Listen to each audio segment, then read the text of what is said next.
Heureux de vous revoir sur ce nouveau tuto Python. Alors cette fois-ci, on va parler de l'instruction assert. Comme son nom l'indique, elle permet de définir des assertions. Et donc il y a peut-être une question tout à fait légitime qui vous vient à l'esprit, c'est qu'est-ce que c'est qu'une assertion? Alors une assertion, c'est un mécanisme qui est proche de la notion de débugage de votre application. D'accord? On va vérifier, on va faire une assertion comme quoi quelque chose qui est considéré comme étant vrai est bien observé. Ce que je m'aperçois, c'est que souvent ces notions d'assertion sont confondues avec la notion d'exception. Ce n'est pas tout à fait la même chose. Une exception, c'est une erreur qui arrive au runtime et qu'on doit intercepter et corriger. Par exemple, si vous avez des données qui sont saisies de la part d'un opérateur ou d'un utilisateur, si ces données sont incohérentes, là, je dois le détecter par le biais d'exceptions. Et bien entendu, on devra traiter ces exceptions et stabiliser le programme. Par contre, une assertion, c'est plus par rapport à la logique interne de votre application. Pourquoi c'est important de ne pas mélanger ces concepts-là? Parce que si on considère les données qui vont être saisies de la part de l'utilisateur, il est hors de question de ne pas les vérifier et de ne pas les traiter en cas d'erreur. Or, les assertions, elles peuvent être coupées au runtime. On peut faire en sorte de couper les exceptions au runtime une fois qu'on a débugué votre appli. Vous avez pendant plusieurs mois travaillé sur une application, vous l'avez stabilisée, vous avez peut-être des assertions dans le code qui sont censées vérifier des choses, mais vous avez suffisamment stabilisé votre code pour que maintenant, ça ne serve plus à rien de les tester. Dans ce cas-là, on va pouvoir au runtime couper ces assertions. Par contre, les vérifications sur la cohérence des données de l'utilisateur, ça, il ne faut pas les couper. Si l'utilisateur a saisi n'importe quoi, il faudra bien le gérer. D'accord ? Donc, les problématiques relatives aux données qui vont être traitées par l'utilisateur, ce sont des exceptions qui doivent le déclencher. Les problématiques qui sont en lien par rapport à la cohérence de votre programme, normalement, c'est géré via des assertions. Alors, pour un peu mieux comprendre la chose, j'ai préparé ici un petit exemple. J'ai un exemple qui est vraiment tout bête, ça ressemble énormément à ce qu'on a pu faire dans certains tutos précédents. J'ai une liste de données. Et à partir de là, je m'amuse à parcourir ma liste de données via une boucle while. Je sais, c'est peut-être pas la meilleure façon de faire pour parcourir la liste, et en tout cas, si j'avais pas fait ça, j'aurais évité des erreurs. Mais là, en l'occurrence, j'ai fait exprès de mettre une petite coquille quelque part. D'accord ? Normalement, je vais partir d'un index qui est à 0, je vais demander la taille de ma collection, donc ici, il y a 9 éléments. Et après, tant que mon index n'est pas arrivé à la taille, je vais récupérer l'information à la position donnée, l'afficher et incrémenter mon compteur. Et ainsi de suite jusqu'à arriver à la fin. Sauf que si je lance ce programme-là, pour le moment ça ne marche pas et je me retrouve avec un index out of range. J'ai mal géré mon index, il semblerait, dans mon programme. Vous avez peut-être déjà vu l'erreur. Elle est grosse, elle est énorme, je vous le concède. Mais imaginons, moi je ne l'ai pas vu. Dans ce cas-là, ce que je vais faire, c'est que je vais mettre un point d'arrêt dans mon programme et je vais pouvoir, pourquoi pas, lancer mon débugger. C'est une solution. Mais le problème du débugger, c'est qu'il nécessite des interactions de la part du développeur. Regardez, je lance mon débugger. Voilà, je suis momentanément en arrêt sur cette ligne-là. Le fait que j'ai l'arrière-plan, la ligne qui soit en bleu, me dit qu'elle n'est pas encore exécutée. D'accord ? En l'état, dans l'état actuel des choses, je constate que j'ai un index qui est à 0 et je constate que j'ai une longueur de 9. Jusque-là, tout va bien. Je veux récupérer la valeur, regardez, je vais utiliser mon débugger pour exécuter l'instruction qui suit. Très bien, je vais printer la valeur. Parfait, pourquoi pas. Là, vous avez normalement la sortie qui a été produite au niveau de la console. Je reviens au niveau du débugger et j'exécute l'instruction suivante qui incrémente mon index. Et là, tiens, c'est bizarre, j'affiche 90. Comment j'ai pu afficher 90 alors que la valeur suivante était 20? Bien, c'est bizarre. J'en suis où de mon index? Ah oui, d'ailleurs, il est à -1.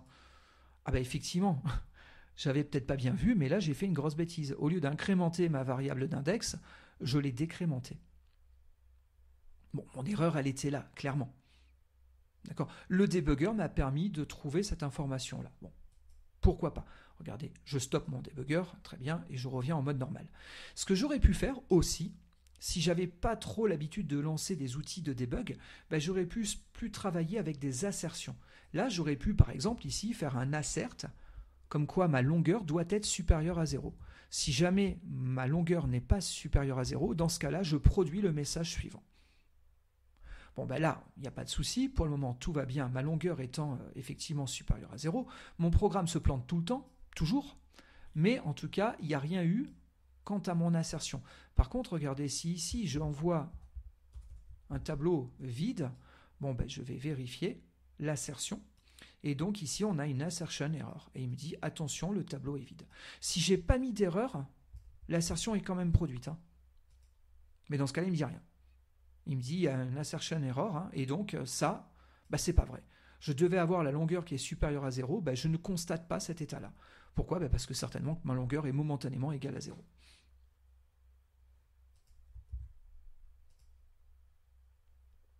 Dans le même ordre d'idée, ici, bah, j'aurais pu faire une assertion pour vérifier que mon index est bien négatif.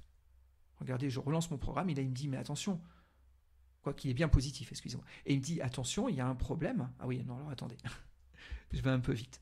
Je remets mon vrai tableau de données, voilà, et je veux donc exécuter une assertion qui vérifie que mon index est bien, oui, non, c'était bon, que mon index est bien supérieur ou égal à 0, autant pour moi. Je relance. Bon, ben, j'ai bien mon assertion error. Et là, il me dit quoi ? Ben, il me dit, c'est bizarre. Mon index est négatif. Bah oui, parce qu'il n'est pas supérieur ou égal à 0. D'accord ? Ça, c'est ce qui doit être constaté. Je dois constater un index supérieur ou égal à 0. Si je ne le constate pas, bah, ça, c'est vraiment bizarre. D'accord ? Bah là, il me le dit clairement. Il me dit, je suis désolé, mais on a essayé de vérifier que l'index était supérieur ou égal à 0, sauf qu'il n'était pas supérieur ou égal à 0. D'accord ? Mon index, il était à combien ? Au pire, vous pouviez ici l'injecter. Hein. Regardez, je vais faire une chaîne formatée. Et dans ce cas-là, bah, ici, j'injecte mon index. Allez, pourquoi pas. Je relance mon programme. Et donc, effectivement, bah, je constate que j'ai un index à -1. Bon, bah, ça me laisse présager que je me suis planté sur l'incrément. D'accord ? Et il faut comprendre une petite chose. Cette assertion, bah, pour autant, je peux les couper au runtime. Regardez. Pour le moment, elle déclenche, d'accord ? Je reviens ici. Voilà. Et je vais faire un Python -help. Bah, vous avez ici les options que je peux passer sur la ligne de commande de démarrage de mon environnement Python. Et tiens, c'est bizarre, mais ici, il y a une option -O qui me dit bien que je peux supprimer les assertions. Je pars du principe que j'ai réussi à stabiliser mon programme. Bah, dans ce cas-là, si mon programme est opérationnel et si je passe en production, bah, je peux décider dans une optique d'optimisation de ne plus faire ces tests qui ne servent à rien. Donc je peux couper les assertions. Bon, pour le moment, le programme continue à planter. Mais regardez, pour vous montrer que les assertions vont être coupées, je lance d'abord le programme une fois en mode normal. Il me dit bien que j'ai atteint un index négatif. Je relance la même chose en mettant à la gauche du nom du script que je veux démarrer l'option -O majuscule. Du coup, là, je me récupère mon exception qui fait que ça crache. Hein. Mais par contre, l'assertion n'a jamais été exécutée. D'accord ? Bon, j'ai trouvé mon problème. Bien entendu, je corrige mon problème. Cette fois-ci, il n'y a plus aucun souci. Maintenant, si je relance mon programme, tout va bien. Mais vous voyez, en mettant l'option -O, je m'assure que je ne vais plus perdre de temps à exécuter ces assertions. En gros, quand le script est chargé en mémoire, quand votre programme Python va charger le code en mémoire, ces assertions, il ne va pas les compiler. Il va ignorer ces lignes de code-là, elles vont passer pour des commentaires si vous voulez, et il ne va plus y avoir que les codes qui sont relatifs au reste de votre programme. D'accord ? Donc il est possible de couper les assertions au runtime pour gagner en optimisation. Donc bien entendu, je ne coupe que des choses qui ne risquent pas d'arriver. Hein. Donc les données qui pourraient être mal saisies par un utilisateur, ça je suis obligé de le tester même au runtime. Donc là, il faudra plutôt utiliser des exceptions. Bon, voilà qui clôt ce chapitre. Je vais être clair, hein, les exceptions, on ne va pas trop en manipuler dans le reste du programme. Le seul moment où j'en reparlerai, c'est vraiment plus tard, quand on parlera de la stratégie d'exécuter des tests unitaires. Il y a des bonnes pratiques de développement et notamment le fait de faire du test unitaire. Là, oui, là, les assertions peuvent être intéressantes. D'accord ? Donc, on en reparlera, mais vraiment beaucoup plus tard. Pour le moment, on ne va pas trop jouer avec ce genre de choses-là. D'accord ? Donc du coup, je vous remercie de votre attention. J'espère que ce petit tuto vous aura été utile pour comprendre le mécanisme. D'accord ? Si c'est le cas, n'hésitez pas à me mettre le petit pouce bleu comme d'habitude et à repartager, pourquoi pas, la vidéo. Et puis on se retrouve très vite pour le prochain tuto.